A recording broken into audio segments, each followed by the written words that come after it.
Welcome, leaders. We all want to bring the blessings of the temple and family history to our members, right? But the question is, how do we organize our efforts so it actually happens and happens consistently? Well, in this explainer, we're going to walk through a really clear, actionable framework to turn that vision into a reality right there in your own wards and branches. Let's just start with this because it's so true. Effective temple and family history work, it doesn't just happen by accident. Nope. It takes a vision, a simple plan, and some deliberate, coordinated action from all of us. So here's our game plan. We're going to look at 5 key areas. We'll start with the stakes vision, then dive into creating your wards plan. We'll talk about the key players and what they do, look at the coordination meeting, and finally, bring it all home with how to put it into action. It's a simple roadmap, really, from vision all the way to execution. Okay, so to build anything that's gonna last, you have to have a strong foundation. For us, that foundation starts with the stakes guiding vision and the priesthood keys that direct all of this work. It all begins right here. In our Morehead City stake, President David Heath and his counselors, President Reese and President Howard, they hold the keys. They direct this work, and they're the ones who set that guiding vision for all of our wards. So, the stake presidency, they establish goals to guide every ward, but these are not one-size-fits-all. They're meant to be tailored to the unique needs of our members. Whether that's helping new converts find their first family names or maybe getting our youth more fired up about it. Just think of these stake goals as the North Star for your own ward plan. And under the direction of the stake presidency, you've got your High Counselor, Brother Blee Markham, who is a huge resource for you. His main role is to train the Elders Quorum and Relief Society presidencies on how to fulfill their specific responsibilities in this work. He's there to help you understand your callings. Okay, so let's move from the stake level down into the ward. This is the engine room. This is where the rubber meets the road.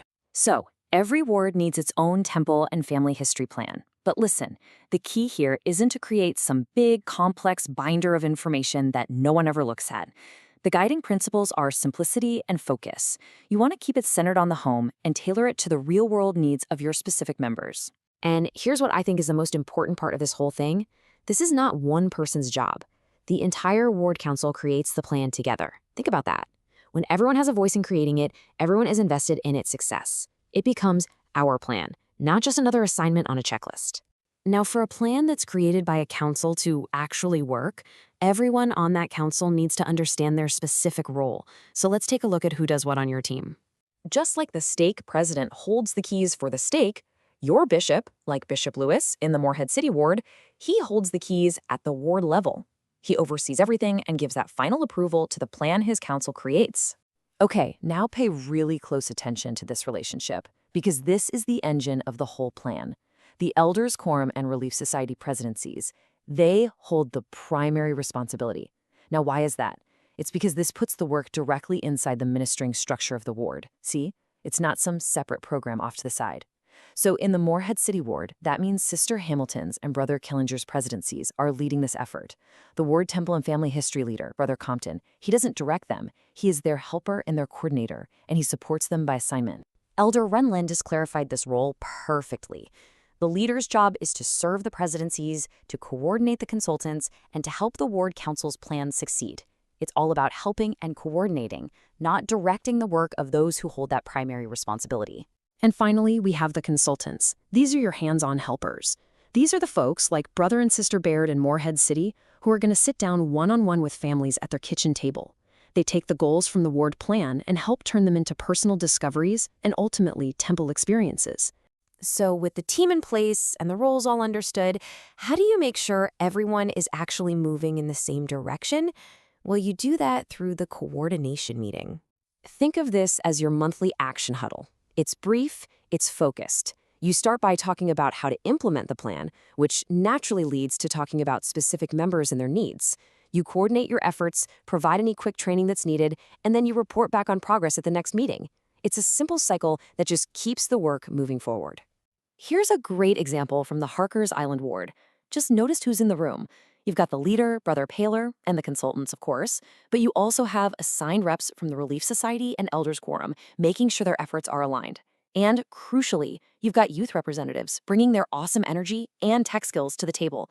This is how you make sure the work is truly coordinated across the entire ward. A meeting like this allows leaders to ask really specific, actionable questions. For instance, maybe the Newburn Ward Council identifies that new members need some extra support. Well, in this coordination meeting, the council discusses the how. How are we going to assign consultants? What role can the Relief Society and Elders Quorum play through their ministering? This is where a big plan becomes personalized, one-on-one help. Okay, let's bring this all together now into a final actionable takeaway for you and your board council. So, what is the one thing to remember from all of this? It's the number one. Your goal is to create one simple plan. Not some complex document, but one focused plan created by your council to bless the lives of specific members and families in your ward. That's it. Remember our stakes motto.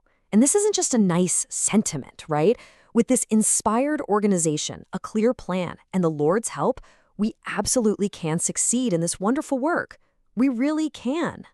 So, we're going to leave you with this question to discuss in your next ward council meeting. Don't try to boil the ocean. Just start with one family, one individual, one simple step. Thank you all for your dedicated service in this great cause.